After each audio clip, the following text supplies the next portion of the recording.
নমস্কার বন্ধুরা, প্রচেষ্টা ফর স্টাডিতে তোমাদেরকে স্বাগত। আজকে আমি নবম শ্রেণীর জীবন বিজ্ঞান চতুর্থ অধ্যায় জীববিদ্যা ও মানব কল্যাণ এই অধ্যায় থেকে অনুশীলনে যে প্রশ্নগুলো রয়েছে সেই প্রশ্নের উত্তরগুলো তোমাদের সামনে তুলে ধরবো। তোমরা ভিডিওটা প্রথম থেকে শেষ পর্যন্ত দেখতে থাকো, আশা করি তোমাদের খুব ভালো লাগবে।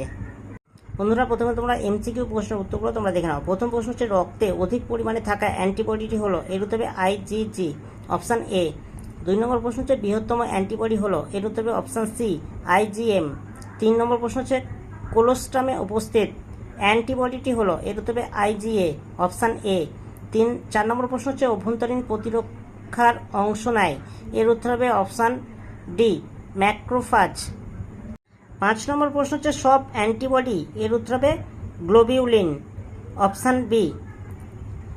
6 নম্বর প্রশ্ন হচ্ছে, অ্যান্টিবডির পলিপেপটাইড শৃঙ্খলের সংখ্যা হলো, এর উত্তর হবে অপশান ডি, 4।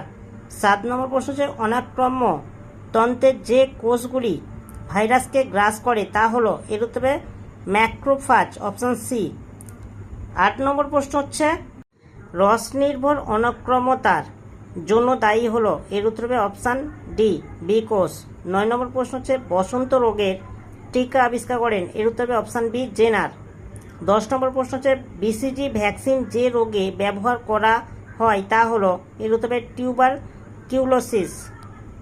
11 নম্বর প্রশ্ন হচ্ছে, টক্সয়েড থেকে প্রস্তুত টিকা প্রতিরোধ করে, এর উত্তর হবে টিটেনাস। 12 নম্বর প্রশ্ন হচ্ছে, টিকাকরণ প্রদান করে, এর উত্তর হবে সক্রিয় অনাক্রম্যতা। বন্ধুরা, এবার 2 দাগের অতি সংক্ষিপ্ত উত্তরভিত্তিক প্রশ্ন, প্রশ্নমান 1।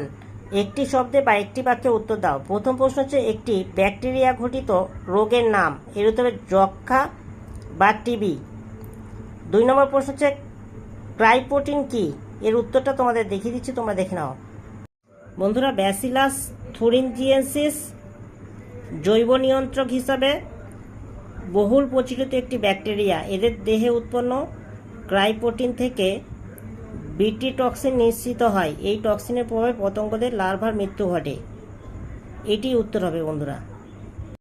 3 প্রশ্ন হচ্ছে, ডিপথেরিয়া রোগের জীবাণুর নাম কি, এর উত্তর হবে কোরিনি ব্যাকটেরিয়াম।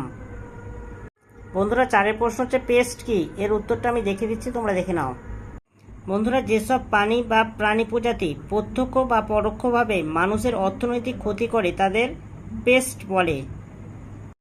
5 নম্বর প্রশ্ন হচ্ছে, টিটেনাসকে লকোচ কেন বলে? চোয়ালের পেশি শক্ত হয়ে লকড হয়ে যায়, তাই একে লকোচ রোগ বলা হয়। বন্ধুরা, 6 নম্বর প্রশ্ন হচ্ছে, ইন্টারফেরন কাকে বলে? এর উত্তরটা দেখিয়ে দিচ্ছি, তোমরা দেখে নাও। ভাইরাস আক্রান্ত কোষ থেকে খরিত গ্লাইকোপ্রোটিনধর্মী পদার্থ বা যা ভাইরাসের বংশবৃদ্ধি রোধ করে তাকে ইন্টারফেরন বলে। বন্ধুরা, এবার শূন্যস্থানগুলিতে উপযুক্ত শব্দ বসাও। রোগ সৃষ্টিকারী পরজীবীদের ড্যাশ বলে, এর উত্তরে প্যাথোজেন বলে। 2 নম্বর প্রশ্ন হচ্ছে, বিজাতীয় জীবাণু দেহে প্রবেশ করলে ড্যাশ সৃষ্টি হয়, এর উত্তরে অ্যান্টিবডি সৃষ্টি হয়। 3 নম্বর প্রশ্ন হচ্ছে, ড্যাশ অনাক্রম্যতা টি লিম্ফোসাইটের সঙ্গে সম্পর্কযুক্ত, এর উত্তরে কোষ নির্ভর অনাক্রম্যতা। 4 প্রশ্ন হচ্ছে, টিকাকরণের মাধ্যমে ড্যাশ অনাক্রম্যতা সৃষ্টি করা যায়, এর উত্তরে কৃত্রিম অনাক্রম্যতা।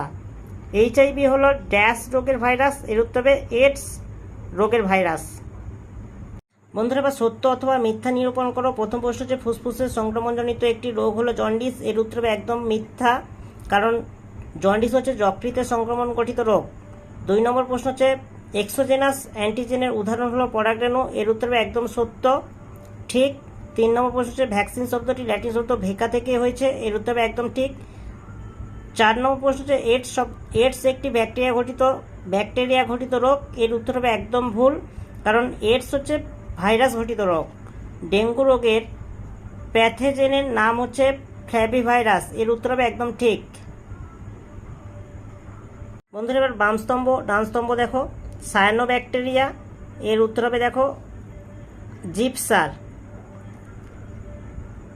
ব্রেকবোন ফিভার, এর উত্তরটা তোমরা দেখে নাও ডেঙ্গু।